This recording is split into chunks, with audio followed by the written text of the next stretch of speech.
Salut, c'est Christine de la chaîne Fil de Cristal et aujourd'hui, on répond à des questions sans réponse au niveau du jeu de rôle et sérieusement, je sais pas quoi penser de ça.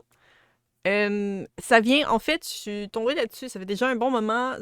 Andréane de la chaîne La Folle, tous les liens des chaînes que je vais mentionner vont être en description, euh, a posté une vidéo. À la base, les questions viennent de la chaîne It's Game, officiel jeu de rôle, ça aussi ça va être dans la description. Et je pense que ça vient genre d'ailleurs et tout ça, puis j'ai été écouter la vidéo de la chaîne It's Game. J'ai eu la misère à rester assise sur ma chaise. Puis j'avais déjà écouté la vidéo d'Andréane, puis c'est comme, mais c'est pas des questions sans réponse. C'est des questions que des gens s'ostinent sur les réponses. Puis que les gens, ils sont pas d'accord pour X, Y raison. Puis, c'est pas des questions par rapport au jeu de rôle. C'est des questions par rapport à D&D. Littéralement, il y a des questions là-dedans que si tu inclus tous les jeux de rôle, il n'y en a pas de mauvaise réponse. Il n'y a pas de questionnement à savoir si ça marche ou pas. Mais que si dans l'univers de D&D, oui, il y a des gens qui peuvent s'ostiner là-dessus. Fait que je vais essayer de donner des réponses sans me fâcher, parce que pour vrai, j'écoutais la vidéo de Day2 Game, puis j'étais juste en train d'essayer de me fâcher. Je pense que c'était vraiment un clickbait vidéo pour faire du rage baiting, puis tout ça. Je pense vraiment que c'est ça. Donc, je vais essayer de répondre à ces questions-là, puis de voir qu'est-ce que ça va donner. Donc, puis je vais essayer d'y aller plus dans l'optique jeu de rôle large, pas juste D&D ou Pathfinder, vraiment. C'est sûr que je ne m'y connais pas dans l'entièreté des jeux de rôle, mais je pense que j'en ai essayé des assez différents. J'en ai écrit aussi qui sont assez différents, que je pense que je peux avoir comme une bonne variété. Puis, pour vrai, enfin, bref. Commençons avec la première question qui est: est-ce qu'un jeu de rôle demande que toutes les questions doivent trouver une réponse dans les règles? Genre, sérieux? C'est sérieusement une question?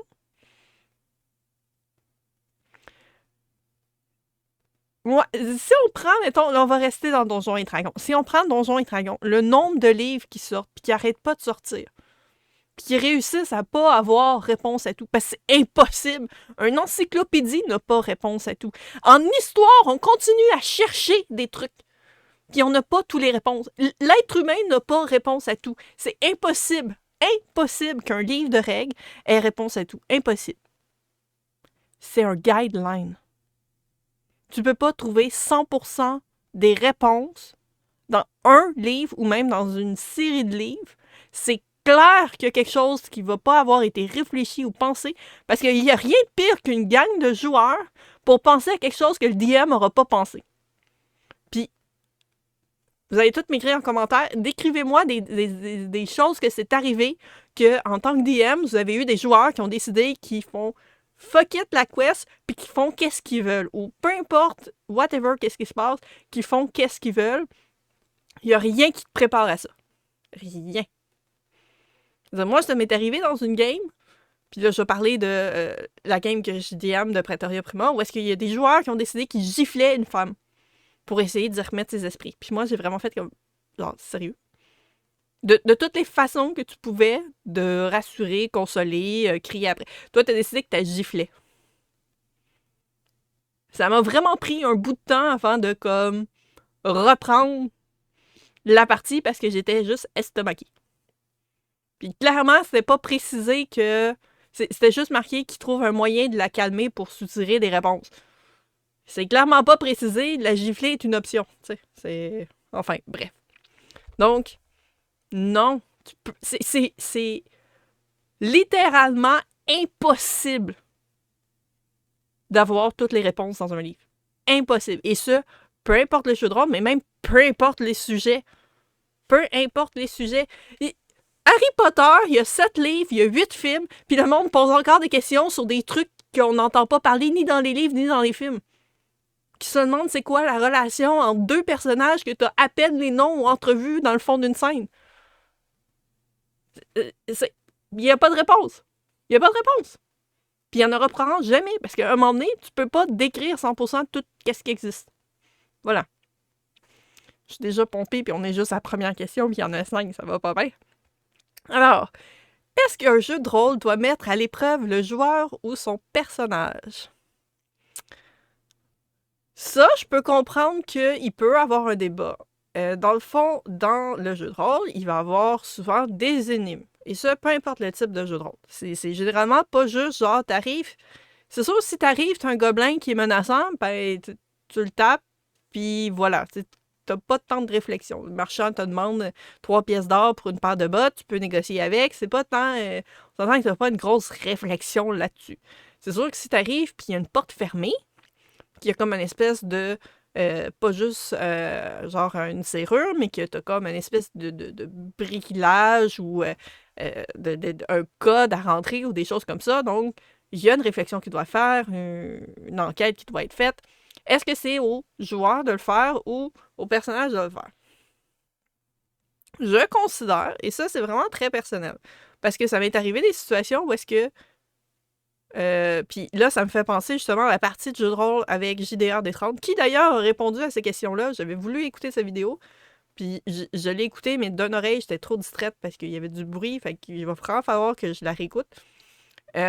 Où est-ce que dans la partie de labyrinthe, on avait un jeu d'échecs, puis ça nous prenait physiquement le jeu d'échecs pour essayer de le résoudre, puis tout ça, puis au final, on a trouvé une façon que c'est nos personnages qui le résolvaient sans qu'on ait un jeu d'échecs parce que on jouait pas en présentiel. Puis même en présentiel, c'est pas tout le monde qui a un jeu d'échecs à la maison. Fait que déjà, en partant, c'est une chose. Mais c'est le genre de choses que il doit y avoir une façon que ce soit les personnages qui puissent résoudre l'énigme. Parce qu'on est physiquement pas sur place. Il y a des choses que quand tu le vois, c'est un peu comme un escape game où est-ce que tu es sur place, tu vois les puzzles, tu vois les énigmes, les choses comme ça. Quand tu le vois visuellement, c'est beaucoup plus facile à résoudre que si quelqu'un te décrit qu'est-ce que c'est supposé d'être. Puis il existe un jeu très bon là-dessus, qui est un jeu vidéo, je crois qu'il était sur Steam en réalité virtuelle, où tu as la personne avec un masque, puis elle a littéralement, c'est comme un principe de bombe, où il y a plein de choses de codes, il y a des codes morses, des codes de couleurs, des chiffres, des roulettes de chiffres, des lettres, des trucs à bouger, des fils à couper, des affaires de même. Puis il doit décrire qu'est-ce qu'il voit, mais il y a juste la personne qui a le masque de réalité virtuelle qui voit ce qui se passe. Puis les autres, ils ont des cartables, littéralement des cartables, où est-ce qu'ils doivent fouiller dedans, mettons, OK, ben le code morse, c'était l'affaire. Fait que la personne qui a la bombe, c'est sûr que c'est pas une vraie bombe, puisque c'est de la réalité virtuelle, va décrire qu'est-ce qu'elle voit, puis les autres vont chercher dans les cartables comment résoudre tel truc. OK, le code morse, c'est ça qu'il veut dire. Ça veut dire qu'il faut que tu coupes le fil vert, par exemple. Mais c'est très difficile quand t'as un intermédiaire qui te décrit à ce moment-là. Puis c'est exactement un peu qu'est-ce qui se passe en jeu de rôle, où est-ce que le maître de jeu est l'intermédiaire entre la réalité qui se passe dans le jeu et la réalité des joueurs assis à leur table ou derrière leur écran. Tu verras pas la même chose. Donc, c'est un peu plus difficile à ce moment-là quand t'as quelqu'un qui te décrit, surtout si t'es quelqu'un qui est très, très visuel, physique, qui n'a pas une bonne visualisation mentale, ce qui est mon cas. C'est pas le cas de tout le monde, mais c'est mon cas. Donc, décrire des choses, je vais comprendre le concept, mais je le visualise zéro dans ma tête. C'est sûr qu'il y a certaines choses qui sont possibles de le faire. Par exemple, de marquer sur une feuille une espèce de charade. Ben là, à ce moment-là, oui, c'est beaucoup plus facile parce que tu as justement de qu'est-ce qui va être écrit. Ça sera peut-être pas aussi beau que qu'est-ce que ça va être, mettons, écrit sur une plume, un parchemin ou sur une pierre ou quoi que ce soit. Mais au moins, tu vas avoir les mots qui vont être écrits. Donc là, il y a possibilité de faire de quoi. Après, il y a quelque chose aussi qui est très différent. Généralement, quand on joue un personnage dans un jeu de rôle, on essaie de jouer des choses soit qui vont être très complètement diamétralement opposées ou qui vont être différentes de qu'est-ce qu'on est réellement. Parce que on n'a pas les statistiques de force, dextérité, intelligence, tout ça avec des chiffres. Je veux dire, on n'est pas avec ça. On le développe avec le temps. Le problème, c'est que nos personnages, eux, ben, ils ne développent pas avec le temps. Ça apparaît comme ça quand on crée notre fiche de personnage. Donc, ils ont des statistiques, une intelligence, des capacités physiques qui sont différentes de qu'est-ce que nous, on est réellement. On n'est pas la même personne. Puis même si on essaie de se jouer dans un jeu de rôle, il va toujours avoir quand même des différences. Ce qui fait qu'il y a des choses Puis ça va revenir à une question qui s'en vient dans une autre vidéo-réponse pour RPG Week.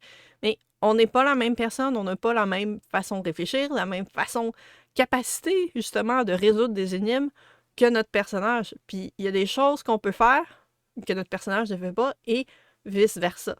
Donc, les épreuves, ils mettent à l'épreuve. Les épreuves, ils vont mettre les deux, que ce soit le joueur et le personnage. Le personnage, il ne peut pas rien faire tout seul. Il faut que le joueur en arrière fasse une action. Que ce soit parce que le joueur a résolu l'énigme ou qu'il lance un dé. Dans les deux cas, c'est le joueur qui fait en sorte que le personnage fait quelque chose. Ça peut arriver que, à un moment donné, ils sont bloqués pour X, Y raison. Autant parce que les personnages, ils n'y arrivent pas. Ils ont tous lancé des 1, par exemple, puis ils n'ont pas réussi 0 à faire quoi que ce soit. Ou que les joueurs, c'est pas leur force de réfléchir à ce genre d'énigme-là, puis ils ne trouvent pas la réponse. Faut aussi que le maître de jeu, il adapte à ce moment-là. Je veux dire, ça fait partie un peu de la communication puis de la session 0 de qu'est-ce que les joueurs s'attendent à la partie. Fait que ça va mettre à l'épreuve le joueur, forcément. Parce que le personnage n'est pas indépendant du joueur. Le personnage joue, agit, réfléchit parce qu'il y a un joueur derrière.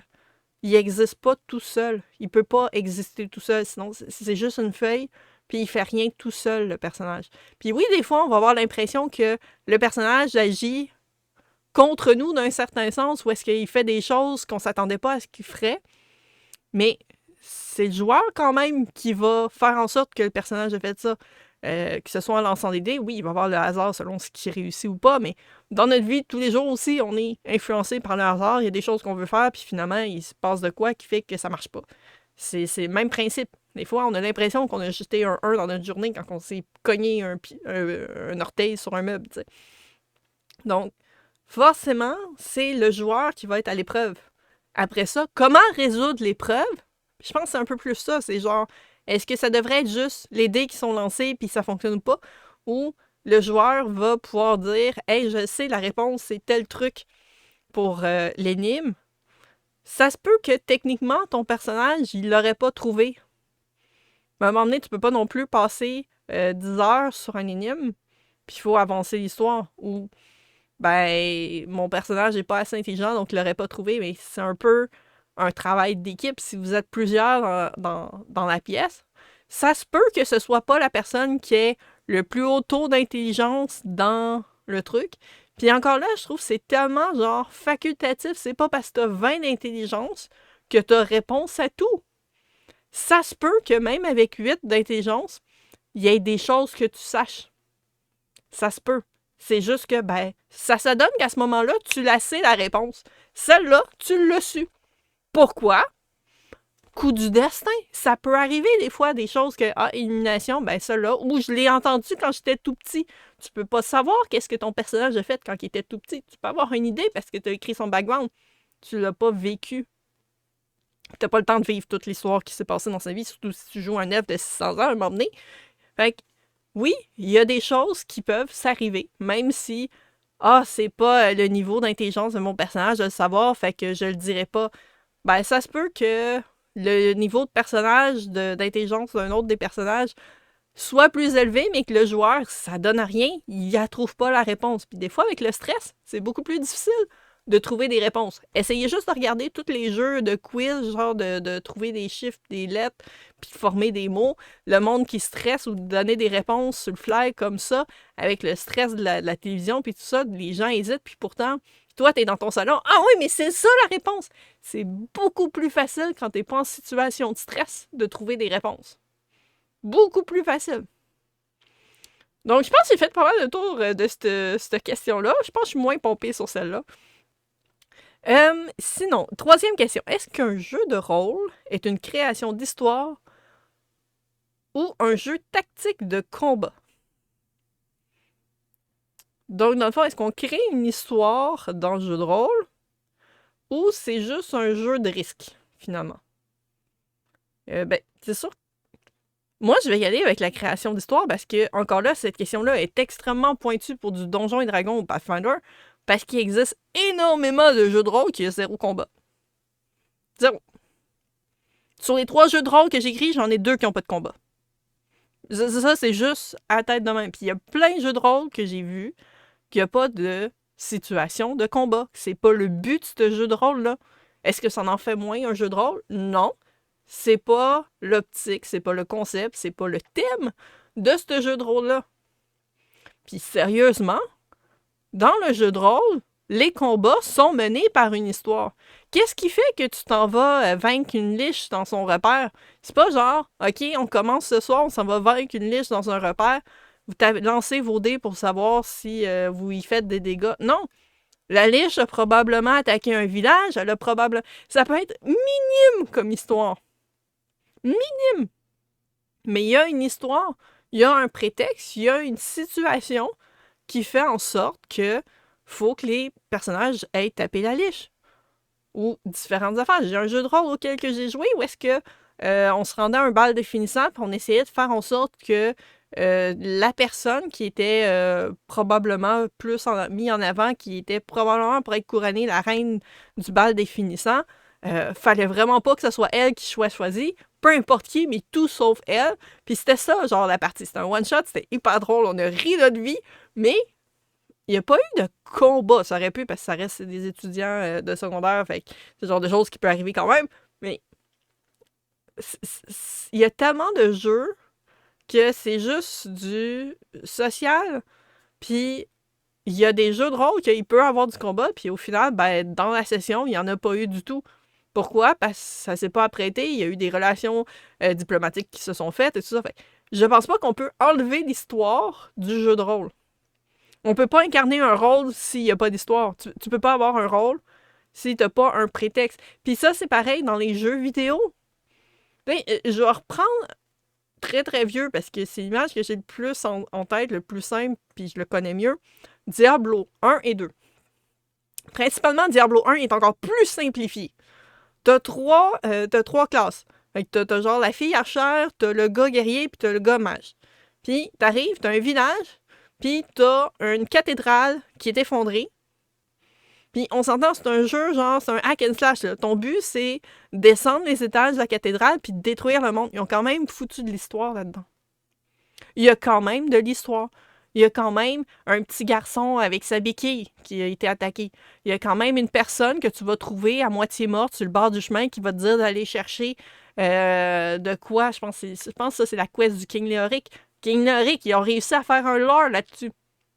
Warcraft 1, pas World of Warcraft, Warcraft 1, le premier, celui qui avait encore des ponts avec de l'eau, parce qu'ils ont enlevé les ponts dans le deuxième pour mettre des bateaux. Mais ça, c'est le truc que je trouve. Il était le fun, les ponts, il était super beau. Mais dans Warcraft 1, il y avait une histoire, il y avait une raison pour laquelle les orques puis les humains se battaient. La petite cutscene qu'il y avait à la fin, là, puis au début, que tout le monde skip, ça expliquait l'histoire de la problématique entre les orques puis les gobelins.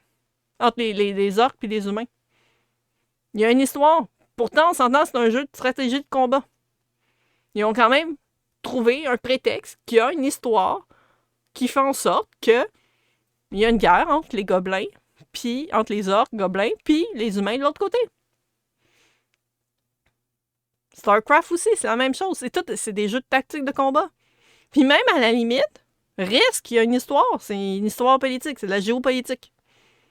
Si t'as pas d'histoire dans la géopolitique, il y a un méchant problème, parce que c'est justement à cause de l'histoire qu'il y a des problèmes géopolitiques.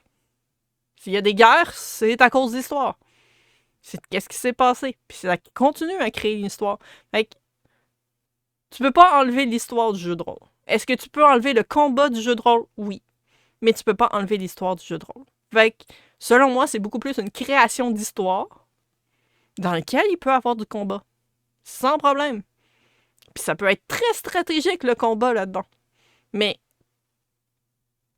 c'est possible que ça soit pas un jeu tactique de combat.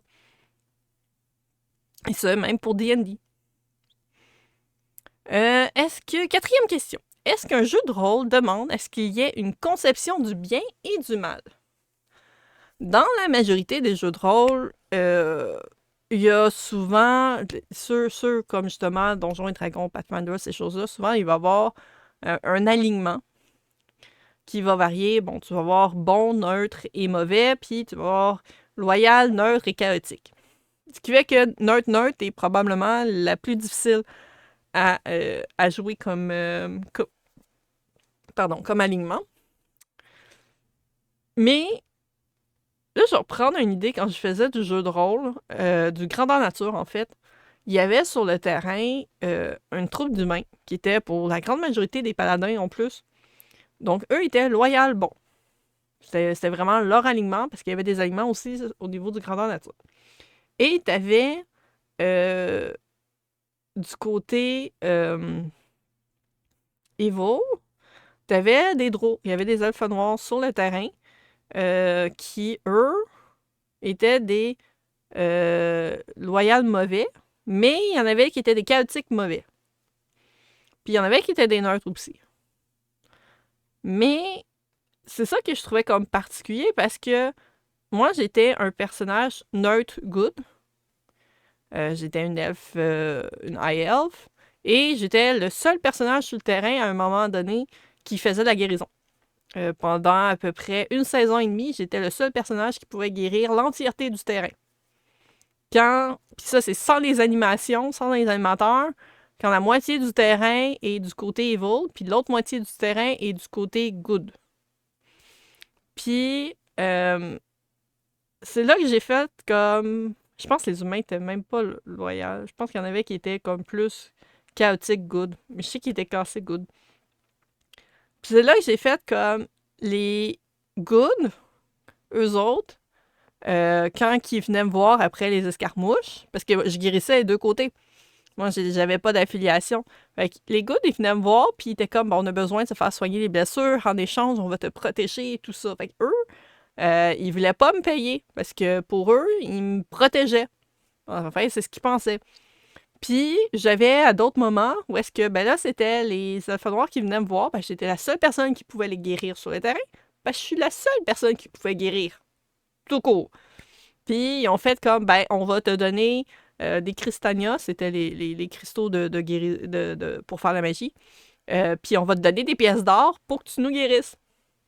Puis là, j'ai fait genre, c'est ça la différence entre genre loyal. Eux autres, ils étaient loyaux envers moi parce que je pouvais les guérir. Puis ils me remettaient genre, qu'est-ce que j'avais de besoin pour guérir. Puis en plus, ils me payaient. Puis le côté good, que ben, on va te protéger. Tu sais, comme quoi que c'est pas la même notion. Mais c'est ça. C'est très différent de voir qu'est-ce qui est good. Parce que c'est sûr que chaque personne, chaque individu a l'impression de faire le bien. Mais la façon qu'ils font le bien peut être perçue comme le mal d'une autre personne. Puis c'est la raison pour laquelle il y a autant de conflits en société en ce moment. La communication fait en sorte que les gens sont bornés, puis sont convaincus que leur idée, c'est celle du bien. Puis, forcément, si t'es pas dans la même lignée, c'est mal. Puis, beaucoup de gens ont cette notion blanc et noir. Il y a genre pas de zone grise. À l'inverse, si tu penses que juste une zone grise, c'est pas mieux non plus. Mais c'est là que ça dépend où est-ce que... Conception de bien du mal, il y a beaucoup de jeux qui font remettre en question, justement, est-ce que ce que tu fais est nécessairement bien ou est nécessairement mal? Puis, je me souviens pas c'est qui, je sais qu'il y a quelqu'un qui en avait parlé dans une vidéo d'une situation qui est similaire à ce que je vais raconter, mais ça m'est arrivé dans une partie où est-ce que... Puis j'en ai parlé. Cette anecdote-là, dans une autre vidéo, où est-ce que notre mage a lancé une boule de feu dans une pièce. Puis on s'est rendu compte, quand que le feu a arrêté, que ben c'était nursery. Fait que c'était genre... c'était plein d'œufs de créatures qui étaient evil, mais tu sais, eux, ils habitaient dans cet endroit-là. C'était pas... Fait que, à quel point est-ce que c'est mal ou c'est bien de détruire, genre, les enfants, même si c'est des créatures qui sont considérées comme evil? Ils sont considérés evil par qui? Fait que... C'est dur à dire si on peut avoir une conception de bien et de mal.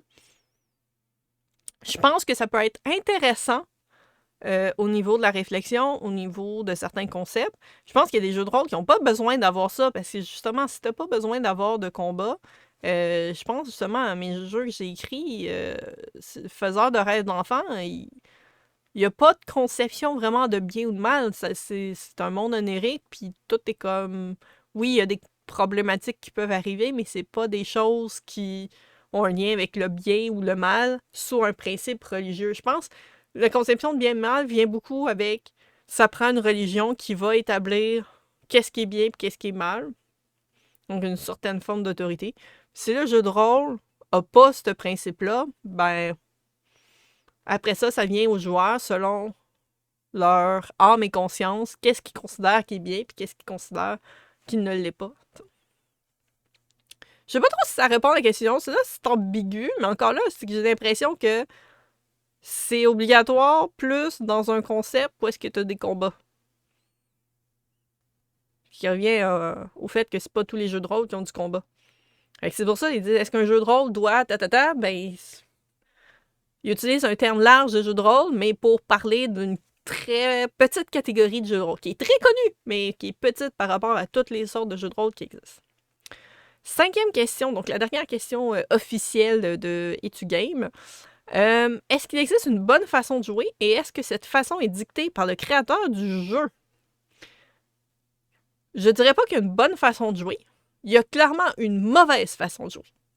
Et la mauvaise façon de jouer, c'est de faire en sorte de ne pas avoir de plaisir ou de nuire au plaisir des autres. Ça, c'est clairement la pire façon de jouer. Tu joues très mal si tu n'as pas de plaisir, puis tu joues très mal si les autres autour de toi ont plus de plaisir. Je m'explique.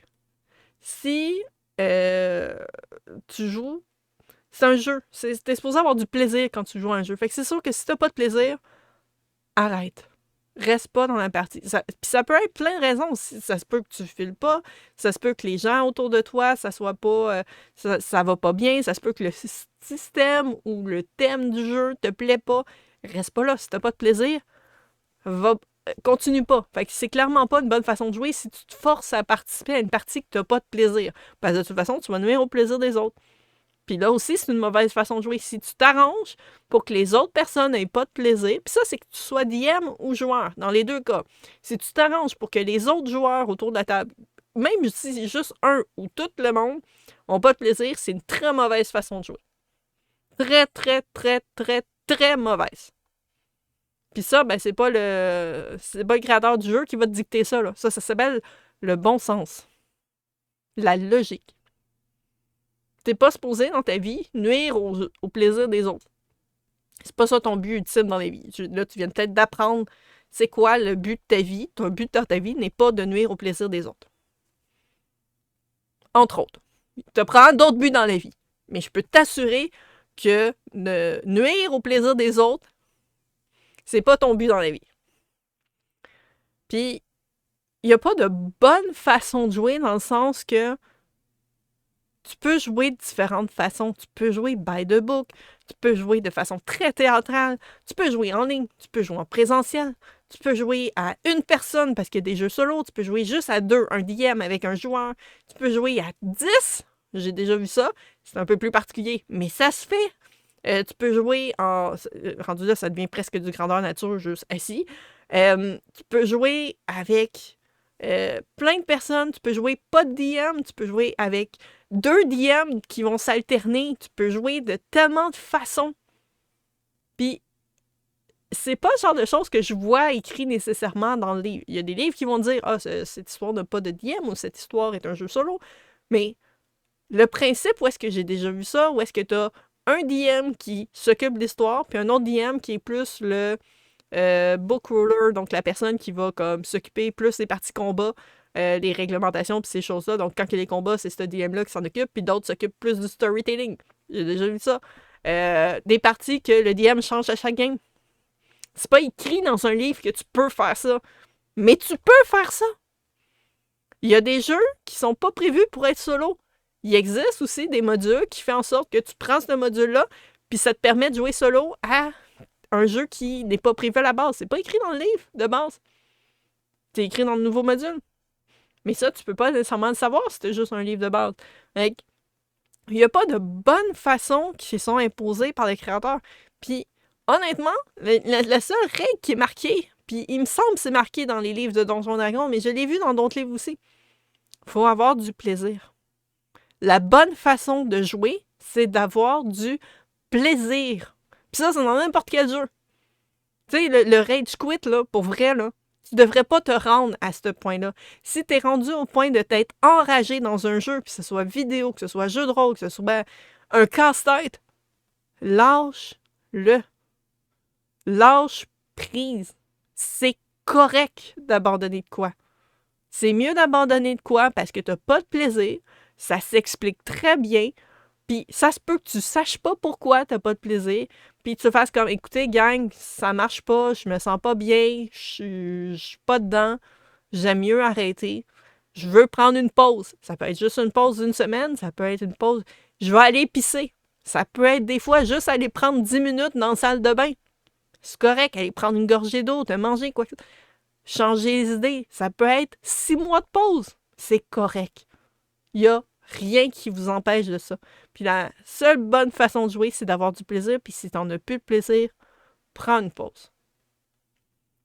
Puis, donc sur ces bonnes paroles, il y a quand même une question bonus qui était posée sur la vidéo de la folle, qui est: que penses-tu des parties où les joueurs ne sont pas présents?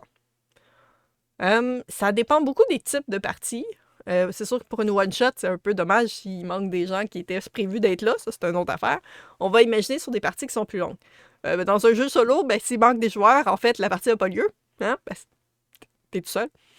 Mais mettons dans des parties où est-ce qu'il y a plusieurs personnes. C'est sûr que des parties où est-ce qu'il y a très peu de joueurs, par exemple, la partie de Dungeon World que je joue avec mon oncle Marc, Xenowitch et Cherchim, on est 3 joueurs avec un DM. Fait que c'est sûr que s'il manque une personne, il manque comme 25% de l'équipe. À ce moment-là, on annule la partie parce que ça vaut pas tant la peine à ce moment-là. J'ai joué des parties où est-ce qu'on était quand même plus nombreux. La campagne que j'ai faite pendant des années à Donjons et Dragons 2.5, pendant, je pense, 5 ou 6 ans de temps qu'on a joué à la partie, on était 6 facilement. J'essaie de me souvenir.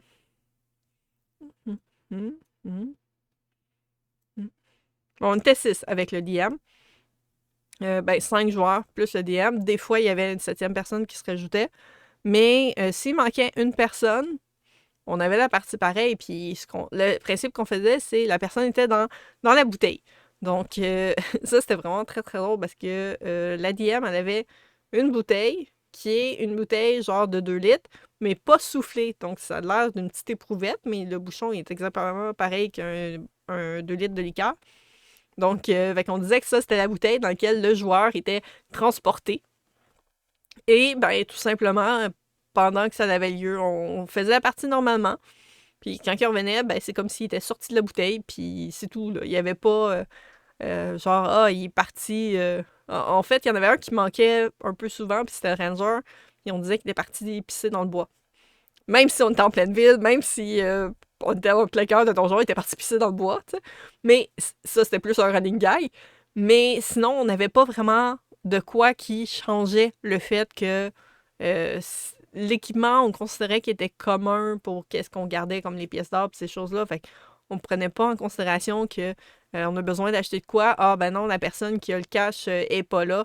On considérait qu'on avait accès quand même à ce genre de choses-là. Donc, tu sais, techniquement, c'est comme s'il était là, mais juste qu'il est comme passif, finalement, comme personnage. Donc, je considère que c'est une bonne façon à ce moment-là de pas nécessairement nuire ou empêcher la partie d'avancer.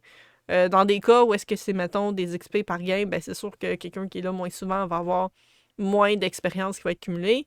Dans le temps que, je pense que c'est dans Donjons et Dragons 5e que c'est des milestones. Je sais pas s'il y en a dans d'autres principes, ou est-ce que t'arrives à une certaine étape, tout le monde monte des niveaux. Ça, j'aime bien ça, parce que j'ai l'impression que c'est plus équitable d'avoir toutes les personnes au même niveau. C'est peut-être plus facile pour les DM aussi si tout le monde est au même niveau pour calculer pour les combats versus s'il y a des gros écarts.